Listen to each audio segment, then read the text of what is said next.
Bonjour, alors quoi de neuf en 2017? Alors j'ai fait mon petit papier pour ne rien oublier. Il y a déjà deux choses. Il y a les produits qui sont déjà sortis, comme par exemple ZW3D 2017. Alors vous connaissez certainement ZW3D, hein, c'est un produit qui rentre dans la gamme des produits SolidWorks, Inventor, ProEngineer. Il est très simple à utiliser comparé à ses concurrents et il est surtout beaucoup plus abordable puisqu'on peut l'acheter par petits bouts. Donc ZW3D c'est un produit extrêmement puissant et qui a pris encore cette année beaucoup plus de puissance, notamment en tôlerie avec de nouveaux outils qui sont assez impressionnants. Vous verrez ça dans les vidéos que je ne tarderai pas à vous faire dans les semaines qui viennent.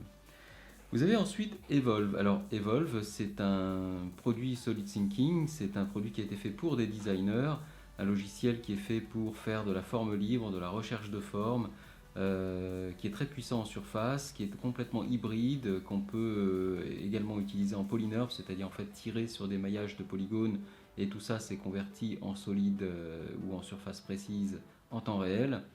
Evolve a pris cette année beaucoup plus de simplicité dans l'utilisation de ses outils 2D. Il est beaucoup plus intuitif, beaucoup plus rigoureux dans la façon de l'utiliser, beaucoup moins artistique entre guillemets dans la façon d'utiliser les outils 2D. On peut travailler avec des paramètres précis.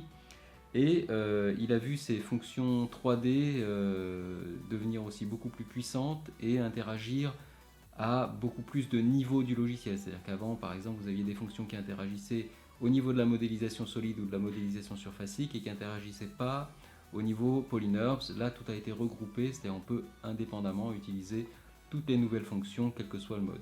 Donc ça, c'est plutôt sympa et c'est plutôt puissant.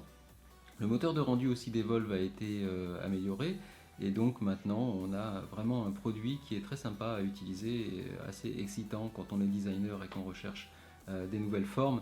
Ça amène beaucoup de chaleur d'utiliser un produit comme ça par rapport à un produit, je dirais, plus mécanique lorsqu'on fait du design. Alors ensuite, il y a les produits qui ne sont pas encore sortis. Alors on aura certainement un Shark 10, mais pour l'instant je ne peux pas vous en parler puisque je ne suis pas au courant de ce qui est prévu dans cette version. Et puis on aura de toute façon un Quichotte 7.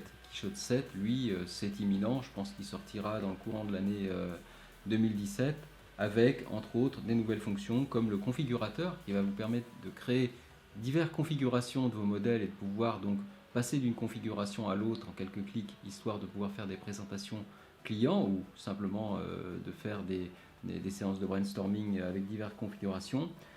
Vous avez aussi ce qu'ils appellent une caméra panoramique. Alors j'aime pas trop cette caméra panoramique, c'est pas vraiment une caméra panoramique en fait. C'est plus que ça, beaucoup plus que ça, puisque en fait vous allez pouvoir utiliser les lunettes VR que vous pouvez trouver partout sur Amazon pour 15 € là. Vous allez pouvoir donc vous immerger dans votre scène et voir votre scène en relief en quelque sorte. Donc c'est beaucoup plus qu'une simple caméra panoramique 3D comme ils disent. Ensuite, vous avez la possibilité d'animer, pour ceux qui ont la version professionnelle, d'animer des objets en déformant leurs polygones. Alors ça va être typiquement des animations de personnages, des animations pour des applications de cinéma particulièrement. Et puis, vous allez pouvoir faire de la retessellation. Alors ça, c'est très intéressant pour les designers parce que souvent, vous importez des objets, vous voyez qu'ils sont complètement facettés, et donc vous avez la possibilité de lisser en temps réel ces objets avec un lisseur, un nouveau lisseur. Vous allez avoir aussi d'autres fonctions comme des meilleurs outils de texturage et puis également redéfinir l'espace d'illumination globale en y incorporant un soleil configurable et interactif et en améliorant également l'interactivité du ciel. Sachant que tout ça, ça pourra être animé dans la version professionnelle, ça sera quand même très intéressant et vraiment une grosse mise à jour de Quichotte. Voilà, j'espère que cette vidéo vous aura donné un bon aperçu des nouveautés 2017. Abonnez-vous à la chaîne pour ne pas louper les nouvelles vidéos, surtout sur les produits qui viennent de sortir. Et je vous retrouve très bientôt dans une prochaine vidéo. Je vous souhaite un bon réveillon. Au revoir.